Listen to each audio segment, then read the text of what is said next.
Hey, good afternoon. It's Wednesday, March 13th, and thanks so much for joining me again for Everyday Talk 24/7. I'm going to build off of what we looked at in yesterday's video. The blessing of quiet anger. The blessing of quiet anger. That seems as almost impossible for us to grasp, doesn't it? We think of anger and we think of rage. And there's so much in our lives, in the world, to be angry about. As we said yesterday, anger is a communicable attribute of God. It's appropriate for us to be angry at times. The question is, what do I do with that? Well, Paul tells us, in your anger don't sin, or be angry and do not sin. And he's quoting Psalm 4. I mentioned that last night, but I want to go into this in a little more detail.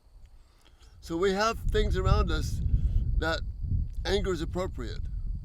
The question is, how do I express anger, deal with anger in a way that is building, that's a blessing, rather than what so often happens, where my anger, maybe yours too, results in a mess, chaos, hurt, bitterness, damaged relationships. Listen to what David tells us. Remember, he's being falsely accused here. He's confident that God will hear his prayer.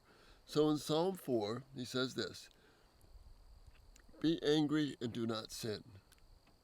When you are on your beds, search your hearts and be silent. Be angry and do not sin. And when you're on your bed, search your hearts and be silent. That's the game plan of quiet anger. See, if I follow what Paul and David are telling us here, three good things are going to happen. The first thing is, I'm not going to engage in rage. I'm not going to lose it. I'm not going to let my anger sweep over me where I wind up taking justice into my own hands. Paul actually forbids rage in verse 31 of chapter 4, and we'll get to that in a couple of days. So the first good thing about embracing this mindset of quiet anger is I'm going to keep myself from doing unbelievable damage. Because when I speak, when I'm angry, I can't believe, and you fill in the blank. How could you? That is just so wrong. You see, that kind of wells up within us, doesn't it? And it just keeps right on building. And the more we give into that, the more angry we become. And that stops being righteous anger, God's anger, and starts being my anger. That is destructive. That's why James says, be quick to listen, slow to speak, and slow to become angry.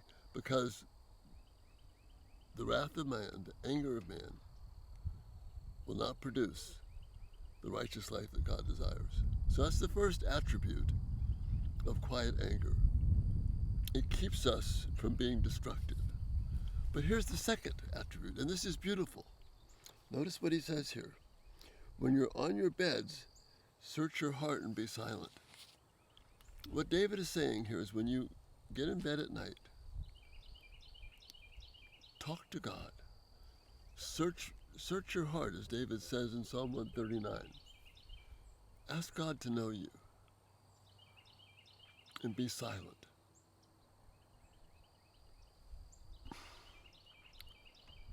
Talk to God about this anger. What does he want you to do?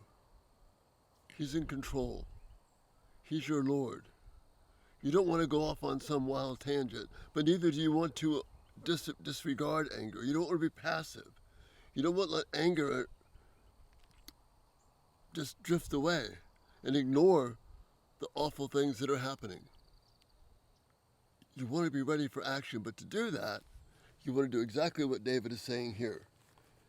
When you're on your beds, search your heart and be silent. When you are alone, ask the Lord, Lord, how do I deal with this thing that I'm angry about?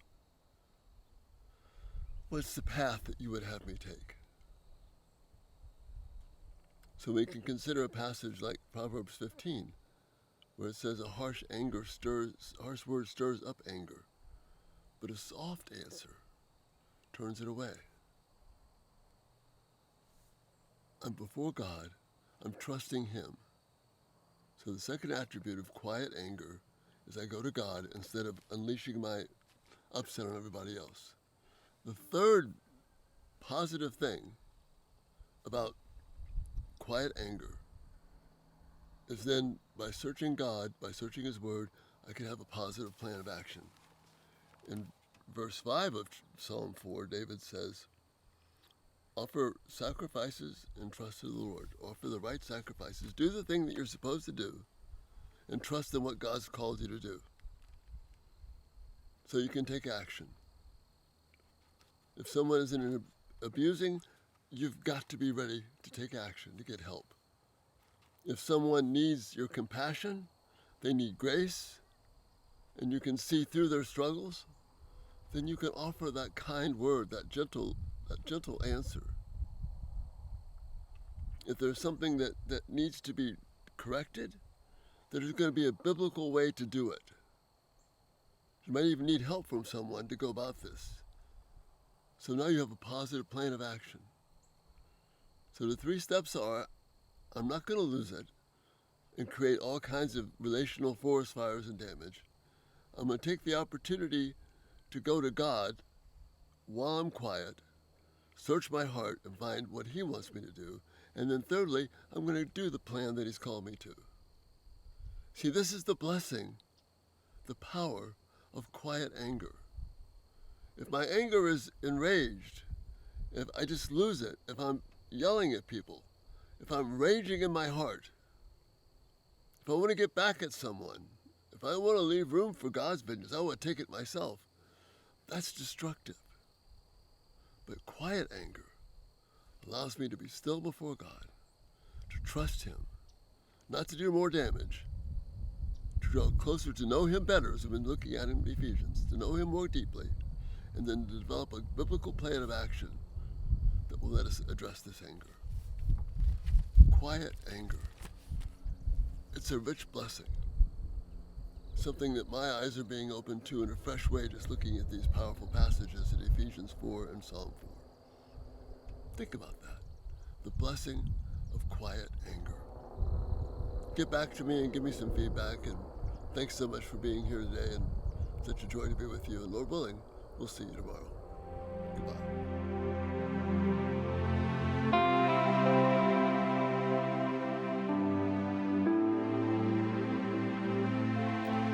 Thank you for watching. May God richly bless you as you seek to live for His glory.